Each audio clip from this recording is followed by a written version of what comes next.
ಮಾತು ಬಿಟ್ಟು ಸಿನಿಮಾ ಮಾಡಿ ಅಂತ ಡಿ ಕೆ ಶಿವಕುಮಾರ್ ಅವರು ಮತ್ತೆ ಸಿನಿಮಾ ಅವರ ವಿರುದ್ಧ ಯಾರ್ಯಾರು ಈ ಸರ್ಕಾರದ ವಿರುದ್ಧ ಮಾತನಾಡ್ತಾ ಇದ್ರು ಅದೇ ನಟ್ಟು ಬೋಲ್ಟು ವಿಚಾರವಾಗಿ ಈಗ ಮತ್ತೆ ನಟ್ಟು ಬೋಲ್ಟು ಫುಲ್ ಟೈಟ್ ಮಾಡಿದ್ದಾರೆ. ಇತ್ತೀಚಿನ ದಿನಗಳಲ್ಲಿ ಕನ್ನಡ ಚಿತ್ರರಂಗಕ್ಕೆ ಗೌರವ ಬಂದಿದೆ, ಅದನ್ನು ಕಾಪಾಡಿಕೊಂಡು ಹೋಗಿ ಅದನ್ನು ಬಿಟ್ಟು ಚಿತ್ರರಂಗದಿಂದ ನಿವೃತ್ತರಾದವರೆಲ್ಲ ಸಣ್ಣ ಪುಟ್ಟ ಚಿಲ್ಲರೆ ಸ್ಟೇಟ್ಮೆಂಟ್ಗಳನ್ನು ಕೊಡಬೇಡಿ ಅಂತ ಉಪಮುಖ್ಯಮಂತ್ರಿ ಡಿ ಕೆ ಶಿವಕುಮಾರ್ ಅವರು ಹೇಳಿದ್ದಾರೆ. ಈ ಹಿಂದೆ ಚಿತ್ರರಂಗವನ್ನು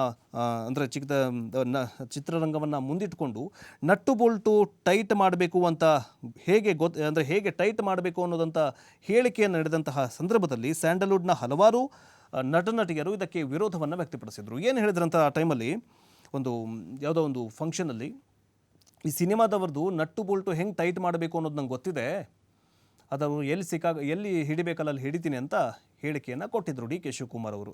ಅದರ ವಿರುದ್ಧವಾಗಿ, ಅದರ ಮುಂದುವರೆದ ಭಾಗವಾಗಿ ಈ ಒಂದು ಹೇಳಿಕೆಯ ವಿರುದ್ಧ ಕೆಲವೊಂದಿಷ್ಟು ನಟನಟಿಯರು ಹೇಳಿಕೆಯನ್ನು ಕೊಟ್ಟಿದ್ದರು. ಆದರೆ ಈಗ ಇಂಥ ಚಿಲ್ಲರೆ ಹೇಳಿಕೆಗಳನ್ನು ಕೊಡೋದು ಬಿಟ್ಟು ಒಳ್ಳೆಯ ಸಿನಿಮಾಗಳನ್ನು ಮಾಡಿ ಚಲನಚಿತ್ರ ರಂಗವನ್ನು ಬೆಳೆಸಿ ಅಂತ CM ಡಿ ಕೆ ಶಿವಕುಮಾರ್ ಅವರು ಹೇಳಿದ್ದಾರೆ.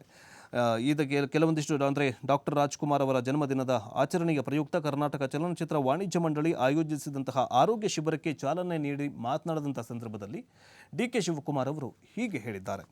ಇನ್ನು ಕನ್ನಡ ಚಿತ್ರರಂಗದವರೆಲ್ಲರೂ ಅಂದರೆ ಯಾರ್ಯಾರು ಕನ್ನಡ ಚಿತ್ರರಂಗದಲ್ಲಿ ಈಗಾಗಲೇ ನಿವೃತ್ತಿ ಪಡೆದುಕೊಂಡಿದ್ದಾರಲ್ಲ, ಅವರೆಲ್ಲ ಇಂಥ ಚಿಲ್ಲರೆ ಸ್ಟೇಟ್ಮೆಂಟ್ಗಳನ್ನು ಕೊಡೋಕೆ ಹೋಗಬೇಡಿ ಅಂತ ಹೇಳಿದ್ದಾರೆ. ಥಿಯೇಟರ್ ಕಟ್ಟಿ ಸಿನಿಮಾ ಅಂದರೆ ತೆರಿಗೆ ಡೈರೆಕ್ಟ್ ಅಂದರೆ ಚೆನ್ನಾಗಿರೋ ಸಿನಿಮಾಗಳನ್ನು ಅಂದರೆ ಥಿಯೇಟರ್ಗಳನ್ನು ಕಟ್ಟಬೇಕು, ನೀವೇ ಕಟ್ಟಿ, ಜೊತೆಗೆ ಒಳ್ಳೊಳ್ಳೆ ಸಿನಿಮಾಗಳನ್ನು ತೊಗೊಂಡ್ಬನ್ನಿ, ಆಗ ಸಿನಿಮಾ ಮಾಡುವವರ ಬೆಲೆ ಹೆಚ್ಚಾಗುತ್ತೆ. ಹಿಂದಿನ ಕಾಲಕ್ಕೂ ಕೂಡ ಈಗಿನ ಕಾಲಕ್ಕೂ ತುಂಬ ವ್ಯತ್ಯಾಸ ಇದೆ. ಕನ್ನಡ ಚಿತ್ರರಂಗದ ಗೌರವ ಉಳಿಸ್ಕೊಂಡು ಹೋಗುವಂತಹ ಜವಾಬ್ದಾರಿ ಕನ್ನಡ ಚಿತ್ರರಂಗದವರು ಅಂದರೆ ನಟನಟಿಯರಿಗೆ ಇದೆ. ನಟ್ಟು ಬೋಲ್ಟು ವಿವಾದ ಬೆನ್ನಲ್ಲೇ ಮತ್ತೆ ಗುಟೂರು ಹಾಕಿದ್ದಾರೆ ಡಿ ಕೆ ಶಿವಕುಮಾರ್ ಅವರು.